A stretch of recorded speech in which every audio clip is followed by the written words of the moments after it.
mais ça n'avait qu'une chance tous les 10 000 ans de se produire. Oui. C'est nous les billes. C'est nous les billes. Les billes, c'est nous, parce qu'on n'arrive pas conceptuellement à imaginer autrement. On voit que le prix ne vaut la valeur qu'à l'instant de la transaction. Et donc ça veut dire que la probabilité pour avoir des chocs de nouveau très violents a explosé. Didier Darcet, bonjour, merci d'être avec nous aujourd'hui sur Grand Angle Éco. Oh, bonjour Richard. Alors aujourd'hui, on va envoyer du pâté. Parce qu'on va s'attaquer à la suite donc d'une première vidéo qui a été faite sur les liens entre la physique classique et la finance. Et là, c'était encore assez soft, parce que la mécanique classique, c'est Newton, la pomme, Archimède, je monte dans l'eau. C'est le monde de l'expérience que tout le monde fait au jour le jour. Donc on s'y retrouve. Mais là, maintenant, donc ça c'était le fastoche, maintenant on va attaquer les liens entre physique quantique et finance, parce qu'en réalité, c'est la suite de l'histoire. Et effectivement, sur le plan science, on va y passer un petit peu plus de temps, parce que c'est un peu plus velu. Ouais. On va pas se mentir. Ouais. Mais en même temps, ce qui est très cool, c'est que tout le sujet de ces vidéos, c'est de démontrer que la finance et l'économie, ce sont bien des sciences qui se matérialisent et qui se modélisent sous la forme de lois, comme en physique. Et que vous aurez beau battre des bras et crier « j'ai pas envie, je suis un homme libre, je ne suis pas un numéro » ou je ne sais quoi, en vrai, cet homme, sous vos yeux ébahis, va vous montrer que non. Voilà.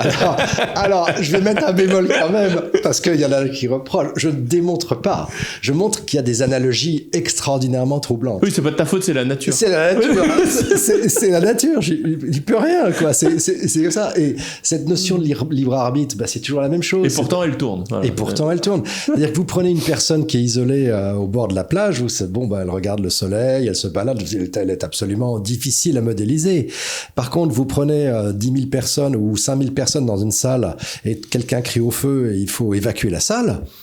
Est-ce que vous pouvez faire de la science avec ça? Oui, ce que vous allez dire, c'est que vous allez dire, les gens vont se comporter à peu près comme des molécules d'eau, et donc vous simulez l'écoulement de l'eau, et ça marche remarquablement bien. Et les architectes utilisent cette technologie pour dire, faut pas mettre un pylône là, parce que si on met un pylône là, on aura 5 morts. Et puis l'entrée, il vaut mieux qu'elle soit inclinée comme ça. Donc voilà. Et si vous voulez, il y a la chaîne Fouloscopie qui est très bien pour modéliser le mouvement des foules. Il va vous faire ça avec des petits paniers de tomates qui s'écrasent, avec des... Voilà. Formidable. Il n'y a même pas de débat, c'est de la science. C'est de la science. Ça se modélise. Ça se modélise. Ouais. Et puis surtout, il y a des concepts qui sont issus des sciences, qui sont très particuliers. Alors, on l'avait vu en physique classique. Là, on va le voir en physique quantique. On va en prendre que 2. On va en prendre que quelques tout petits exemples. C'est vraiment très vaste. Et on va voir si ces concepts qui sont très surprenants, est-ce qu'on les retrouve ou pas en finance? Ce qu'on va essayer de montrer, c'est que oui, on les retrouve en finance. Est-ce que ça veut dire que la finance est quantique? J'en sais rien du tout. Ça veut simplement dire qu'il y a quand même des analogies extraordinairement troublantes, et donc, en observant ce que dit la science, on peut faire l'inverse. C'est-à-dire se dire, tiens, la physique quantique nous dit ça. Est-ce que par hasard, ça serait pas le cas en finance? Et quand on tombe sur, ah oui, tiens, c'est bizarre, c'est quelque chose qui existe également en finance et qu'on ne savait pas, moi je dis que c'est quand même une démarche qui est de nature scientifique. Là qu'on dit, on va pas à la démonstration. Et c'est violent quand même. Et ça peut être un peu violent. Ouais. Donc du coup, on va attaquer par le premier phénomène quantique qu'on va transposer à la finance, qui est la notion de fonction d'onde. Alors voilà, vous savez qu'en physique quantique, c'est la dualité de la matière. On dit que les particules sont à la fois des grains d'énergie. Alors on se les représente comme des billes, mais évidemment parce qu'on se les représente comme des billes, mais c'est pas des billes. Des grains. C'est nous les billes. C'est nous les billes. Les billes, c'est nous, parce qu'on n'arrive pas conceptuellement à imaginer autrement. Mais on se rend compte aussi qu'elles ont des comportements de type ondulatoire, comme des ondes, comme des vagues, et que ces comportements de vagues conduisent à certaines expériences qui sont extraordinairement troublantes. On ne s'est jamais posé la question de la finance. Donc je me suis posé la question directement dans la finance, est-ce qu'on a des comportements de type ondulatoire dans la finance? Et en fait, la réponse est oui. Alors, on va prendre une expérience. Alors déjà, qu'est-ce que c'est qu'une onde? On va se la représenter comme une vague. Voilà, c'est plus simple, une vague dans la mer. Vous avez une vague. C'est une vague. Une courbe en cloche. Une courbe en cloche, voilà. Alors en physique... Une bosse. Une bosse, voilà, une bosse. Voilà, une belle courbe en cloche. Alors, ce que dit la physique quantique, c'est que cette courbe en cloche, elle suit une équation qui est l'équation de Schrödinger, par exemple.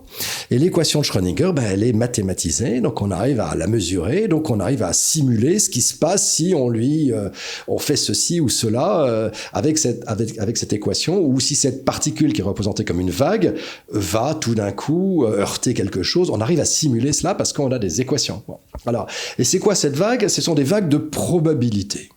Alors nous, qu'est-ce que c'est qu'une vague de probabilité? Évidemment, si on pense que le monde, ce sont des petits grains, un petit grain, il est là ou il n'est pas là. Donc ça vient à dire, la probabilité de ce grain, c'est soit 100%, il est là, soit 0, il n'est pas là. La physique quantique dit pas ça. Elle dit non, c'est pas 100% ou 0, c'est une vague. Donc il est un peu là, et puis un peu là-bas, et puis il est vraiment à 10% là, à 20% là-bas, et à 60% là-bas. Il est mélangé, il a des états superposés. Alors ça, c'est extraordinairement compliqué à comprendre pour nous quand on regarde des objets physiques. Parce qu'on se dit, il n'est pas possible que la bille soit à la fois là et là. Je pense que la meilleure façon de le percevoir avec des termes courants, c'est de ne pas penser en termes physiques, mais de penser en termes justement de réflexion, de pensée. C'est-à-dire que la pensée, elle est à la fois là et là. Elle n'est pas 100% sur quelque chose et 0% ailleurs. Les désirs, nos désirs sont des vagues de probabilité. On le sait très bien, on peut désirer à la fois quelque chose et son contraire. On peut vouloir à la fois avoir du café ou du thé. Mais évidemment, au moment où le garçon de café va arriver en disant finalement vous voulez du café ou du thé, vous êtes obligé de répondre ok, du café. Et d'ailleurs, moi quand mes enfants font leurs devoirs, j'arrête pas de leur dire concentrez-vous. Concentrez-vous, c'est une réduction du paquet d'idées. Alors c'est une réduction du paquet d'idées. Dans l'exemple du garçon de café, il arrive et puis on est là en train de dire je prends du thé ou je prends du café, tiens, un petit espresso, café, etc.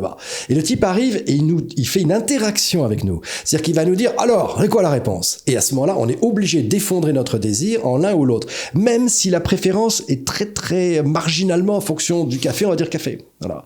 Donc en fait, c'est comme ça qu'il faut le comprendre. La réduction d'un paquet d'ondes, ce qu'on va voir ce que ça veut dire en physique quantique, c'est cette notion-là. C'est-à-dire qu'on a un univers de désirs probables, comme une vague, et hop, il y a une interaction, et l'interaction va vous forcer à faire une réponse qui sera de nature 100% ou 0. Voilà.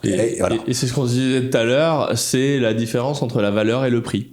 Alors ça, c'est un très bon exemple, la valeur ou le prix. Vous avez un actif, une maison, je ne sais pas, n'importe quoi, qui a une certaine valeur. Cette valeur... c'est mon téléphone, si je te dis à combien tu me le prends?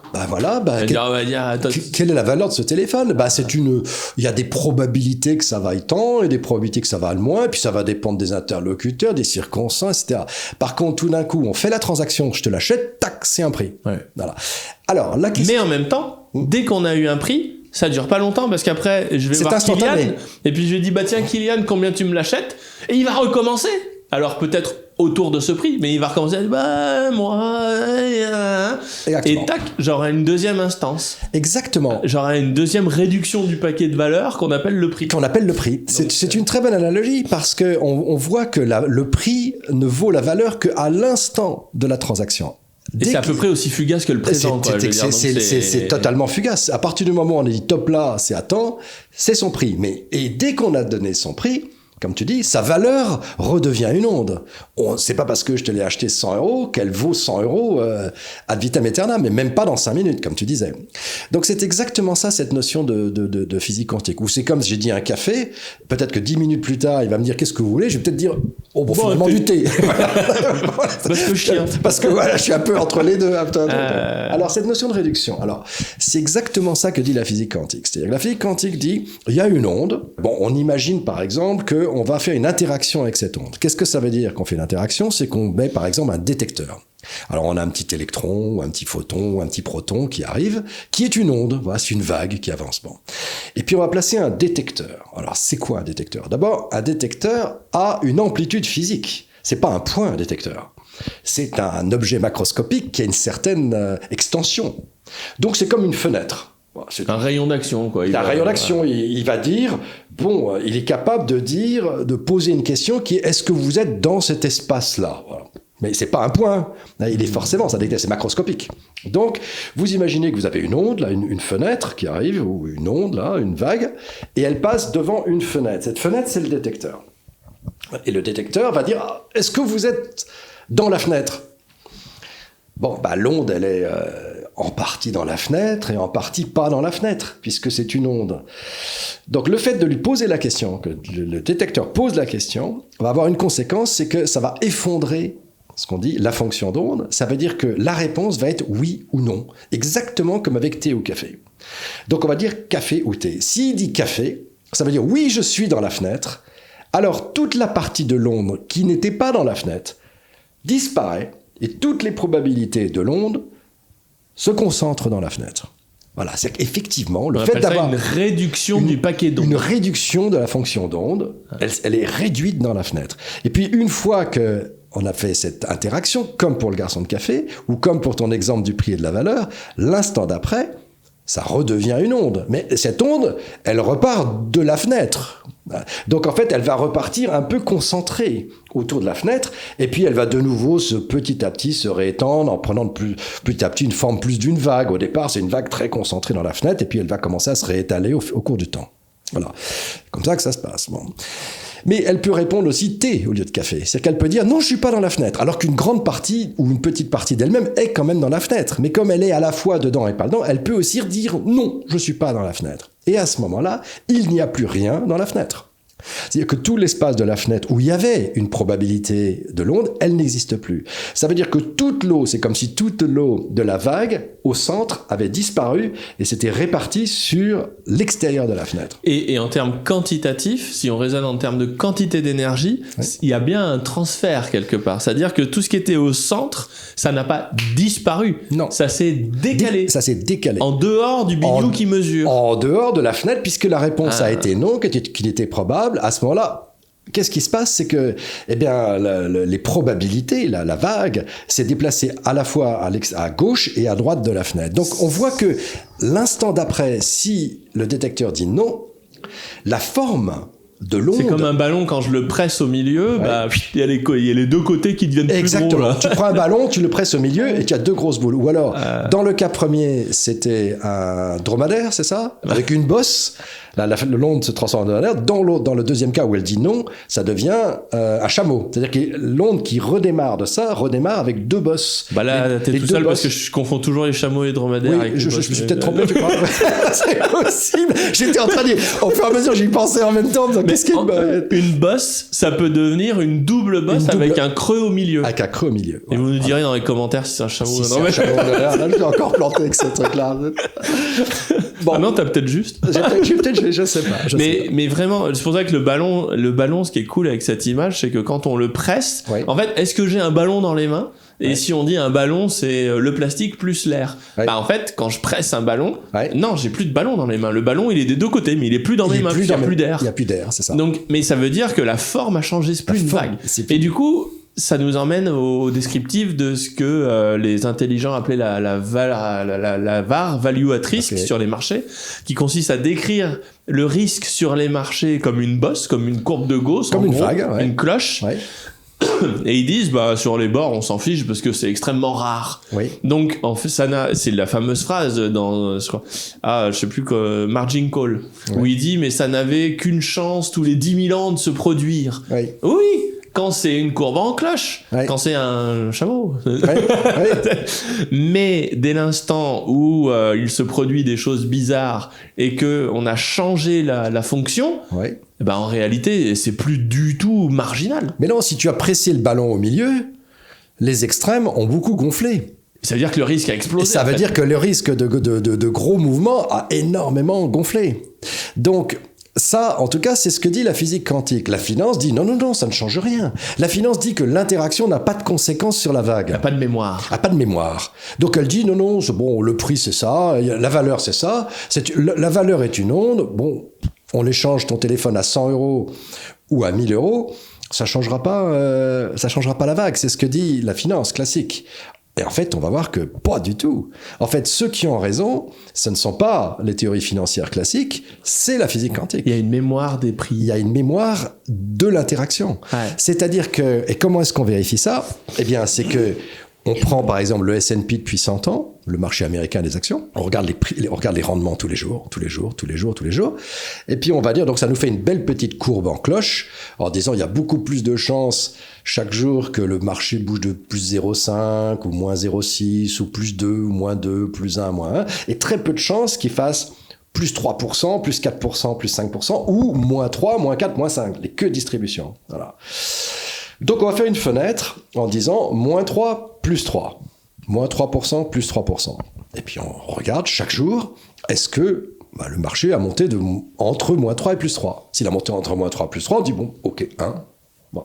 Ça veut dire il a répondu oui, je suis dans la fenêtre. De moins 3 plus 3. Et puis voilà, on fait ça. Et puis on prend les événements où il a dit ah ben non, je ne suis pas dans le moins 3 plus 3. J'ai fait plus 4, j'ai fait plus 7, j'ai fait moins 2, j'ai fait moins 6. Rares. Les événements rares, voilà. Donc là, on est sur une détection de la fenêtre qui a répondu « Non, je ne suis pas dans la fenêtre ». Question, que se passe-t-il le lendemain ? Selon la théorie financière traditionnelle, il ne se passe rien. Tu restes toujours avec ta même courbe en cloche. On a eu un coup de bol et puis voilà, ça n'arrivera plus avant longtemps, quoi. Et voilà. Et la physique quantique te dit pas du tout. Si tu as dit non dans la fenêtre, tu as écrasé ton ballon, donc tu as beaucoup d'air à droite et à gauche, donc tu as beaucoup plus de chances d'avoir encore un plus 3 ou un plus 5 ou un plus 7 ou un moins 10, moins 12. En d'autres termes, la probabilité d'avoir un deuxième choc très fort a explosé, est très forte. Eh ben, tu montreras peut-être le graphe. Ah oui, si, tu montreras qu'il y a le graphe. Le graphe te montre que tu as une correspondance qui est remarquable, visuelle, entre l'équation de Schrödinger, la fenêtre, l'événement oui ou non, qu'est-ce qui se passe, et ce qui se passe dans les marchés financiers, c'est-à-dire que effectivement, s'il y a eu un choc sur le marché, qu'il soit positif ou négatif, la probabilité le lendemain d'avoir un deuxième choc de grande ampleur est énorme par rapport à une circonstance où il a juste fait plus 1 ou moins 1. Et ça permet de comprendre pourquoi il y a des crises financières tous les 10 ans. Parce que si on considère que le risque, il est infime et que ça ne change pas, en gros, on a un modèle probabiliste du risque, et si on garde toujours le même, et ben à ce moment-là, c'est impossible qu'il y ait des crises financières tous les 10 ans majeures. Par contre, si on se dit que le profil de risque évolue chaque jour, et ben là, à ce moment-là, c'est plus du tout la même, c'est plus la même mayonnaise. Bien sûr. Et qu'est-ce que ça veut dire aussi dans les marchés ? Ça veut dire que si vous vous faites prendre dans un mouvement de marché violent, le problème, c'est que si vous êtes gérant, par exemple, vous gérez votre épargne, et tout d'un coup, vous avez pas trop fait attention, et pendant 3 jours, le marché a perdu 20%, par exemple. Ça, c'est terrible, parce que vous êtes dans les queues de distribution, c'est-à-dire vous êtes dans les chocs. Et donc, ça veut dire que la probabilité pour avoir des chocs de nouveau très violents a explosé. Et donc, la question qu'on donne souvent en finance, c'est vous lâchez un couteau, il est en train de tomber, et qu'est-ce que vous faites ? Vous devez l'attraper en train de tomber. Vous avez une chance de vous couper très fortement. Attraper le couteau qui tombe, voilà. Et ça, c'est très embêtant parce que vous êtes là et vous dites, bon, j'ai une grosse chance que ça remonte de 10%, mais j'ai une grosse chance aussi que ça baisse de 10% demain. Qu'est-ce que je fais ? Et donc, vous êtes concentré à un moment donné où tous vos efforts, depuis 1 an, 2 ans, 3 ans, de construire votre épargne, très proprement, et là, vous devez prendre une décision majeure dans un moment absolument critique et sur lequel vous n'avez aucune prise parce que vous savez que ça bouge dans tous les sens. C'est terrible comme situation, absolument terrible. Donc nous, ce qu'on essaye de faire depuis longtemps, c'est essayer de ne pas se trouver dans cette situation. Essayer d'éviter les situations où on est pris dans l'agitation violente des marchés parce que les décisions sont aléatoires, les conséquences de ces décisions sont aléatoires, mais de très grande ampleur. Et donc on peut se perdre cette culotte en faisant ça. C'est très très dangereux. Et donc la conséquence de ça, c'est de dire il faut pas se laisser prendre dans des situations pareilles. Il faut pas. Comment on fait ? Eh ben on va essayer d'analyser les facteurs macroéconomiques dont on parle, l'inflation, la croissance, la liquidité, pour dire attention, quand la situation extérieure se détériore dans ce sens-là, on rentre dans des zones plus dangereuses. Donc on ne dit jamais le marché ne va plus monter. On sait rien, c'est chaotique tout ça. Mais on dit, oulala, quand l'inflation est montée, quand la croissance baisse, quand les profits, etc., on dit, oulala, la probabilité qu'on ait un choc a beaucoup monté. Et donc, la probabilité qu'on se retrouve confronté à la question qu'on posait a beaucoup monté. Et on ne veut pas être dans ces situations-là. Donc, on se retire. Alors, et tout à l'heure, là, je parlais des actions, hein. Je parlais des... Ouais, et tout à l'heure, moi j'ai dit les marchés ont une mémoire des prix, et toi t'as repris ont une mémoire des interactions, et en fait c'est très important parce que des prix, ça voudrait dire qu'on est capable de dire une mémoire, est-ce que ça monte ou ça baisse? En réalité, pas du tout. C'est les interactions, c'est les extrêmes qui montent en même temps. Donc en fait, on peut pas savoir si on a une spirale bullish ou une spirale bearish dans les phases critiques. Par contre, et c'est ce qu'on se disait tout à l'heure, ce qui est vraiment cool, c'est qu'on sait. Donc ça, c'est la nature c'est la toile de l'univers, j'ai envie de dire, le profil de risque des marchés actions. Mais par contre, on sait qu'il y a des actifs qui réagissent différemment au risque ou en phase normale. Et du coup, si on est l'essentiel des marchés actions, ils sont des actifs fragiles. C'est-à-dire qu'ils réagissent mal au choc et ils réagissent bien à la stabilité. Donc en fait, c'est pour ça que les marchés actions ont tendance à se casser la figure lorsqu'il y a des grandes accélérations du risque. Donc quand on est en phase j'écrase le ballon. Ouais. Et là du coup on se dit si on est dehors, on évite les grosses baisses, c'est ce que tu es en train de dire. Exactement. Mais à l'inverse, si on se dit ouais mais moi je suis un bitcoiner, j'ai du yen, j'ai de l'or, j'ai des actions rarissimes mais qui existent antifragiles, je veux m'exposer au risque. Oui. Parce que les phases de grand risque, c'est les phases où moi je pump. Exactement. Et à ce moment-là, eh bien on peut dire que ces assets-là, ils vont aller vers le haut dans les phases de risque. Et à ce moment-là, il faut inverser la logique. Il faut inverser la logique, c'est tout à fait ça. Pourquoi est-ce qu'on dit que quand un crack sur les actions, ce n'est pas -5, puis -10, puis -15, puis -20, c'est pas ça.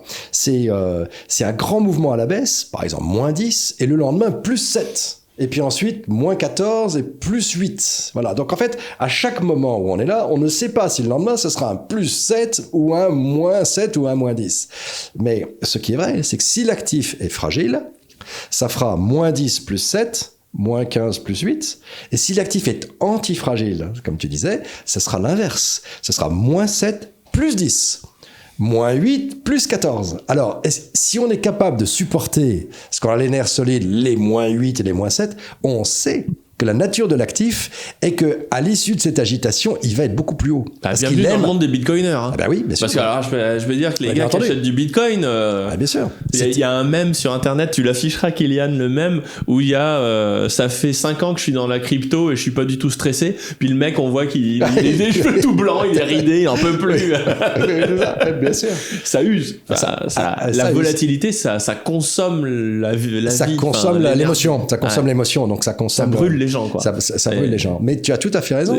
La notion du ballon écrasé, donc du risque majeur, il faut pas la concevoir du tout de la même façon si on est un bitcoiner ou si on est un investisseur dans les actions. En d'autres termes, si le marché a baissé violemment sur les actions, la prudence, c'est de se barrer. Ou un gold 2, parce que bitcoiner, mais l'or, c'est pareil. L'or, ou l'or. Inversement, si tu as beaucoup baissé sur un bitcoin ou de l'or, etc., eh bien, en fait, ta probabilité de remonter plus fort est là. Donc, en fait, dans cette agitation folle qui consomme beaucoup d'émotions, il vaut mieux être dans le bitcoin ou dans l'or que dans les actions. En fait, c'est fou parce qu'il n'y a pas de mémoire des prix en tant que tel. Non. Par contre, en choisissant son actif, on s'expose différemment au changement de profil de risque. Et à ce moment-là, on peut quand même sortir son épingle du jeu. Voilà. Bien sûr, bien sûr. Alors, évidemment, c'est trop bien. C'est trop bien. Il faut quand même voir que c'est un terme de deuxième ordre, la fragilité ou antifragilité. C'est-à-dire que il faut pas dire que si ça s'agite, on va tout de suite gagner +10, +15. Non, on va perdre 10 et gagner 12. Hein? Donc, il faut être capable de perdre 10, sachant qu'on a beaucoup de chances de gagner 12. Et puis, on va reperdre 8 et on va regagner 9. Donc, en fait, c'est quand même un terme de deuxième ordre. Mais il est intéressant de savoir que la nature de l'actif te mène, si tu gères de l'argent, à des comportements qui devraient être totalement différenciés. Et d'ailleurs, quand on regarde sur Bitcoin ce que ça donne en grandeur nature, puisque Bitcoin ou peu importe, mais on est quand même passé de $3,000 à quelque chose comme 20 000, et puis de 20 000 c'est retombé à 3 000 pour aller à 60. Ouais. C'est une dinguerie. Hein. Ah oui, les gens qui sont autour de vous, ils vous regardent vieillir. Ouais. Non mais c'est ça. C'est pas adapté à tout le monde, quoi. Ouais. Alors ça, c'était le premier effet quantique. Il y en a un deuxième qui est intéressant aussi, surtout conceptuellement, c'est que la physique quantique, c'est lié à la volatilité des marchés. Alors sur les marchés, la volatilité, on le mesure par exemple sur le marché américain par le VIX. Donc c'est l'agitation moyenne, la déviation standard moyenne des rendements. Bon, est-ce que ça s'agite beaucoup ou pas? C'est mesuré par le VIX. Et puis, eh bien, j'avais fait, il y a quelques temps, je sais pas si on avait fait une vidéo, j'avais fait un modèle pour essayer de comprendre quel devait être le prix de la volatilité. Alors, la volatilité, c'est l'incertitude, en fait, de la fluctuation. Bon. Alors, il y a des gens qui essayent de savoir si l'actif va monter ou baisser en prix. Plus le VIX monte, plus les prix s'agitent fort. Plus les prix s'agitent fort, parce que c'est une mesure de l'agitation. Et donc, on voit que, apparemment, on pouvait se dire qu'il y a deux dimensions. Une première dimension qu'on essaie de mesurer, c'est est-ce que l'actif va monter ou baisser en prix? Est-ce qu'il a tendance à gagner de la valeur ou à perdre de la valeur? Et une deuxième dimension, oui, mais il a tendance à y aller calmement ou comme un fou, quoi. C'est-à-dire avec beaucoup de volatilité. Et donc, suivre la volatilité, c'est une façon quand même de se rendre compte si on est en train de prendre un bon risque ou un mauvais risque. C'est-à-dire, on a une petite tendance avec beaucoup de volatilité, c'est peut-être pas la peine, etc. Bon, voilà. Et donc, j'avais fait un petit modèle en disant, c'est très simple, en fait, finalement, tous les jours, on a des rendements, ce sont des chocs, alors qu'ils soient positifs ou négatifs, comme on disait avant, plus 0,5 ou moins 0,5, c'est 0,5 en valeur absolue. Et puis il y a des jours c'est 1%, puis il y a des jours généralement c'est autour de 1%.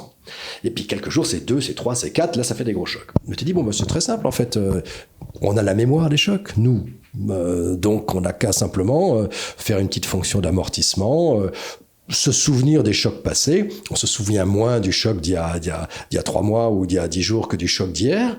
Donc on fait juste, on amortit, voilà. On amortit la mémoire de ce qui s'est passé. Et puis en 10 jours, on a tout oublié, quoi. Voilà. 10 jours, on a tout oublié, un truc comme ça. Alors c'est un peu plus, mais voilà. Bon. Alors moi, ce que j'avais compté, c'est qu'on oubliait entre 10 et 20% par jour. Voilà. 15%. Voilà, 10% par jour. Donc si on faisait 10%, ça veut dire que le lendemain, on a 90% du souvenir de la veille. C'est un coefficient qui vient se mettre sur les jours pour la moyenne. C'est une moyenne pondérée. Pour la pondérée, voilà. Et puis j'essaie de voir si ça correspond à ce qui est coté dans les prix ou pas. Ça marche pas mal, mais pas satisfaisant, c'est pas parfait.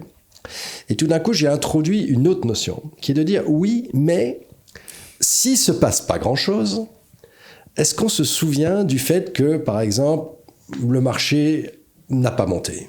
Le marché vaut 100, le lendemain il vaut 100, le rendement a été 0. Est-ce qu'on va garder en mémoire que ça a été 0? En d'autres termes, est-ce que dans notre vie, on se souvient des événements insignifiants? Des micro-variations. Des micro-variations, voilà. Et je me suis dit, mais objectivement, je pense pas. Parce que si on se souvenait des micro-variations, on aurait le cerveau bourré d'informations totalement inutiles. Totalement inutiles. Donc je me suis dit, non, je pense que l'esprit humain doit en fait se souvenir de tout ce qui procure une émotion. Donc tout ce qui est au-dessus de la norme. Tout ce qui est au-dessus de la norme, on s'en souvient. Ce qui est en dessous à la norme, on appelle ça la norme. Et la norme, c'est-à-dire une espèce de variation minimale. Donc en gros, si le marché a eu un choc de 0,1%, on ne retient pas 0,1, on retient 1%. Et puis si c'est 1%, c'est 1%. Si c'est 0,8, c'est 1%. Par contre, si c'est 2, on retient 2. Si c'est 4, on retient 4. Si c'est 6, on retient 6. Donc en fait, je mets une limite. En fait, j'introduis le fait qu'il y a possiblement une limite au souvenir, à la baisse, au souvenir de l'agitation. Et à ce moment-là, tac, le modèle se met à coller, mais parfaitement, à toutes les cotations de marché. Mais alors que ce soit pour l'or, le Apple, le S&P, tous les marchés que je prends, ça colle incroyablement. Quelle a été la différence avec l'approche première? L'introduction d'une volatilité minimale. L'introduction du fait qu'il y a une fluctuation minimale, qu'on ne se souvient pas de zéro. En d'autres termes, si le marché du S&P faisait 0, 0, 0,15, les rendements étaient très très faibles pendant 3 semaines, moi je dis attention, si c'est très faible pendant 3 semaines, non, on va pas se souvenir de ça. On va se souvenir que c'est normal. Et la normale, c'est par exemple 1%, un truc comme ça. Ouais, d'accord, donc toi tu regardes ce que c'est que l'agitation normale dans les périodes où il se passe rien. En moyenne, c'est 1%. Et du coup, par approximation, quand c'est 0 ou à peine plus de 1, on va se souvenir que c'est 1, quoi. Oh non, si c'est au-dessus de 1, on se souvient tout ce qui est au-dessus, D'accord. Mais tout ce qui est en dessous, on dit tout ce qui est en dessous, on l'approxime à la moyenne. On dit que c'est la moyenne, voilà. Alors, ok, très bien. Parce qu'entre 0 et 1%, voilà. Alors, quand tu fais ce modèle-là, tu te rends compte que, d'abord, tu colles parfaitement aux évolutions du S&P, enfin de la volatilité, du VIX. Et la deuxième chose, c'est que tu te rends compte que le VIX, depuis qu'il existe, n'est jamais tombé en dessous de 9,80 ou 9,5%, quasiment en dessous de 10%. Ça veut dire qu'en fait, il a bien une limite minimale. C'est très étonnant conceptuellement. Pourquoi ? Il y a des moments où il se passe quasiment rien. La volatilité devrait tomber à 2%. Pas du tout. Elle redescend jusqu'à 10, peut-être 9,80 au plus bas, et à chaque fois elle rebondit. Et elle rebondit 12, 13, 14, et puis elle va quelquefois monter à 60, et elle rebondit. Et à chaque fois qu'elle rebaisse, c'est comme si elle n'arrivait pas à baisser en dessous d'une volatilité minimale. C'est très surprenant comme phénomène.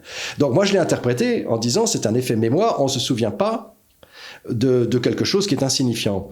Mais ça découle également directement d'un concept de physique quantique. La physique quantique dit qu'il est impossible que toute partie de l'univers, il y a une fluctuation minimale. On ne peut pas être au zéro.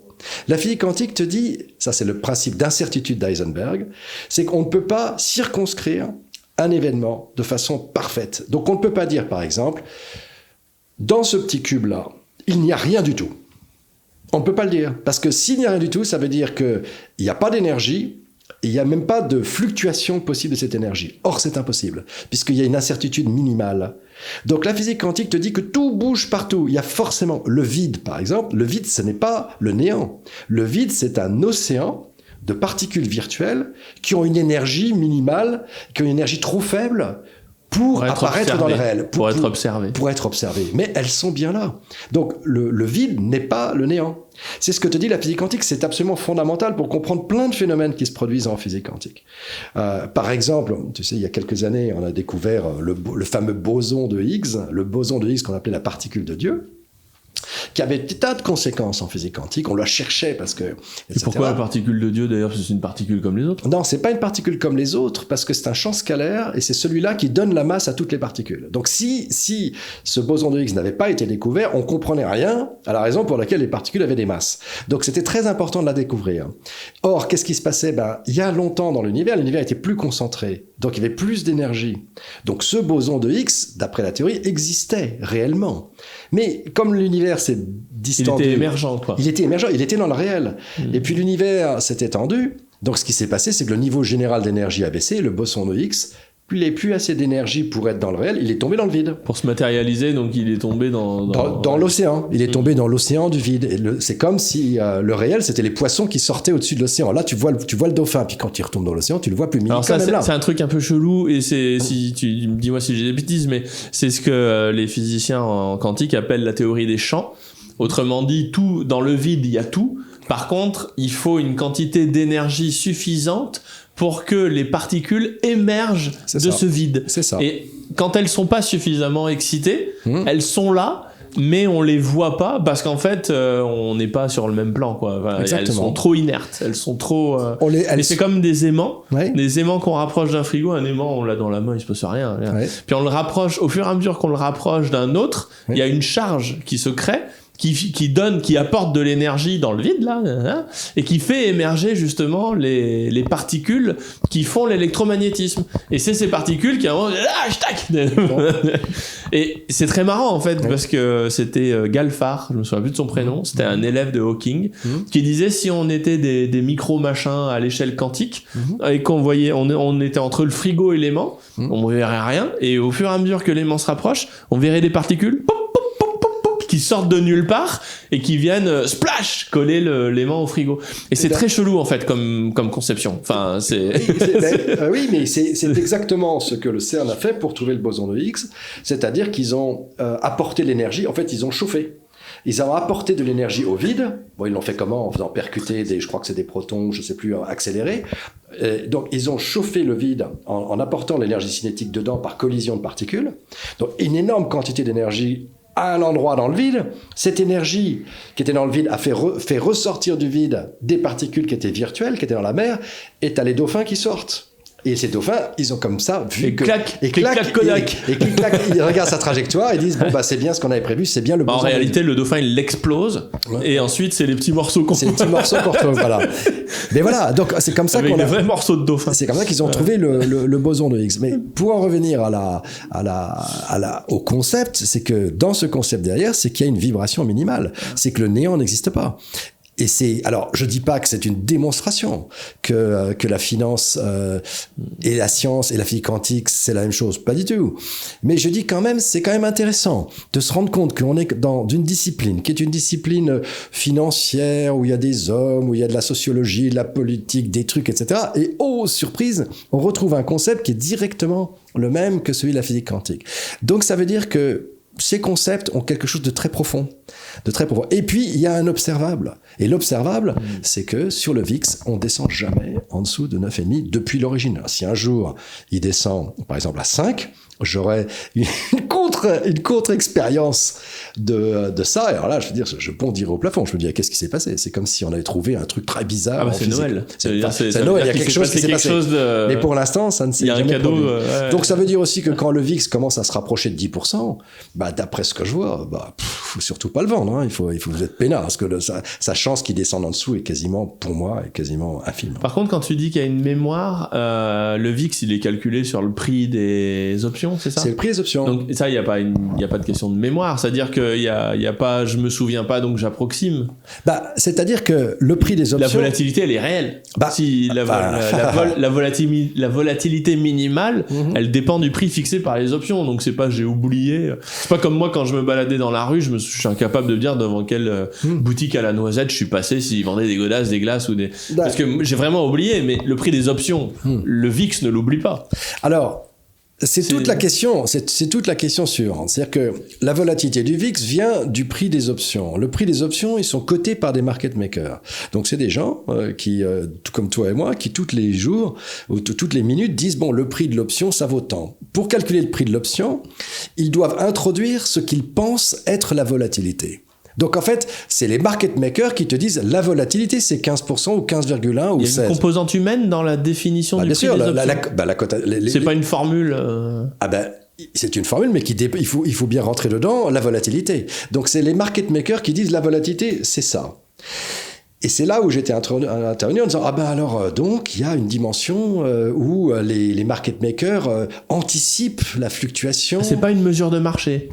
C'est-à-dire que c'est pas un truc automatique avec un algo, quoi. Il y a un moment, il faut estimer quelque chose humainement. Pour avoir le prix d'une option, il faut que tu rentres le prix du marché, le strike de l'option, c'est-à-dire à quel prix va être exécutée l'option, le temps de cette option, est-ce que c'est une option pour un mois, et il faut que tu rentres la volatilité. Donc, et cette volatilité implicite, c'est-à-dire qu'est-ce que tu penses qu'est la volatilité du marché. Et ça se calcule pas, quoi.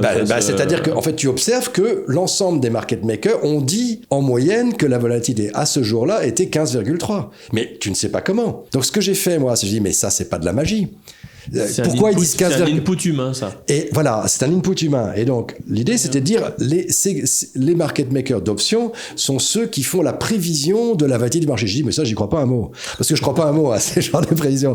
Donc, je dis, non, je vais vous expliquer comment, en fait, collectivement, ils arrivent à ce résultat, mais ce n'est que l'effet de l'amortissement de ce qui s'est passé. En fait, ils sont en train de commenter le match d'avant. C'est exactement comme les gens font des commentateurs de matchs de foot en disant, bon, est-ce que cette équipe va gagner ou pas le match suivant, etc. Ça me fait toujours marrer parce que j'ai toujours l'impression qu'ils sont en train, non pas de commenter le match qui va arriver, mais celui d'avant. Qu'ils sont joués avant. Oui, ils sont joués avant. C'est-à-dire qu'ils sont en train de dire, ouais, non, je pense que ça va aller parce que l'équipe est très en forme. Et pourquoi l'équipe est très en forme? Parce qu'elle a gagné il y a une semaine.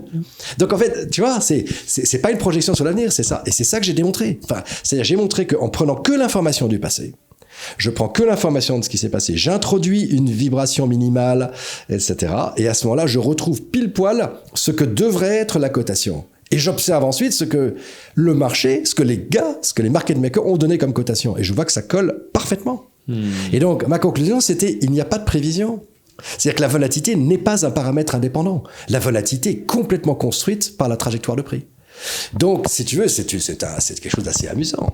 C'est assez amusant de dire non, il n'y a pas de magicien là-dedans, il n'y a pas de gourou, il n'y a pas de market maker d'options qui savent que ça va s'agiter ou pas du tout. Quand vous faites un petit modèle machin, vous vous rendez compte que... Et en plus, j'ai montré que le modèle que je donnais avait...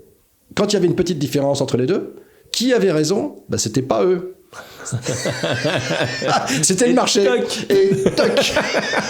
C'est-à-dire que si à chaque fois qu'ils étaient plus haut ou plus bas, tu essayais de l'arbitrer en disant tiens, j'achète là où je vends, s'ils sont trop chers je vends, s'ils sont pas assez à acheter, tu te rends compte que tu avais une possibilité de gain continuel.